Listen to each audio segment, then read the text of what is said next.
আজ টাকি মাছ ভর্তা করে আমি আপনাদের দেখাবো আমি কিভাবে টাকি মাছ ভর্তা করি। এখানে কাঁচা মরিচ আর পেঁয়াজ কেটে রাখছি, আর এখানে আগে থেকে সিদ্ধ করে রাখা মাছ কাটা ছাড়িয়ে রাখছি। এবার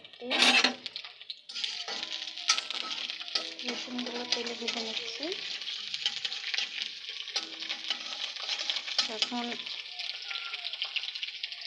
রসুনগুলো লাল লাল কালার চলে আসবে। যতক্ষণ রসুনে লাল কালার আসবে না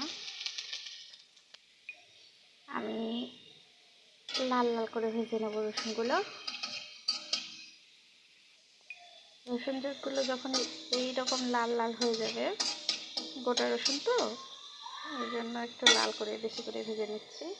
এরকম হওয়ার পরে পেঁয়াজ আর মরিচ কাটাগুলো দিয়ে দেবো।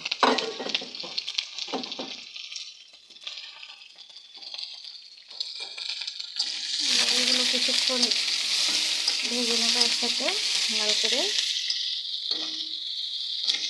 যখন এগুলো হালকা কালার আসবে তখন এই তো আমার রান্না। এবার যখন এগুলো অনেকটাই লাল লাল হয়ে যাবে এর মধ্যে কিছু মাছগুলো দিয়ে দেবো, আগে থেকে কাটা ছড়িয়ে রাখা মাছগুলো।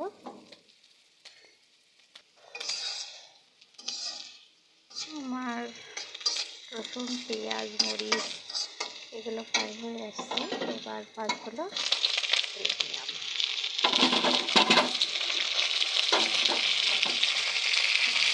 মাছগুলো দিয়ে কিছুটা নেড়ে করে নেব।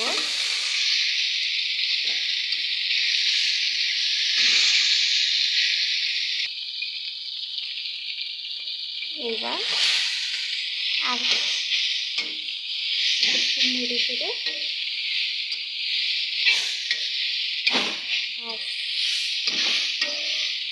নামিয়ে ফেলবো।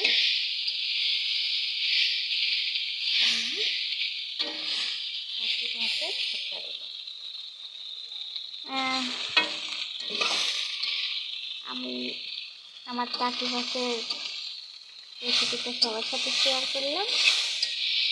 এভাবে কিছুক্ষণ চুলায় নেড়ে চেড়ে নামিয়ে হাত দিয়ে মাখিয়ে ভর্তা করে নিলেই রেডি হয়ে যাবে টাকি মাছের ভর্তা।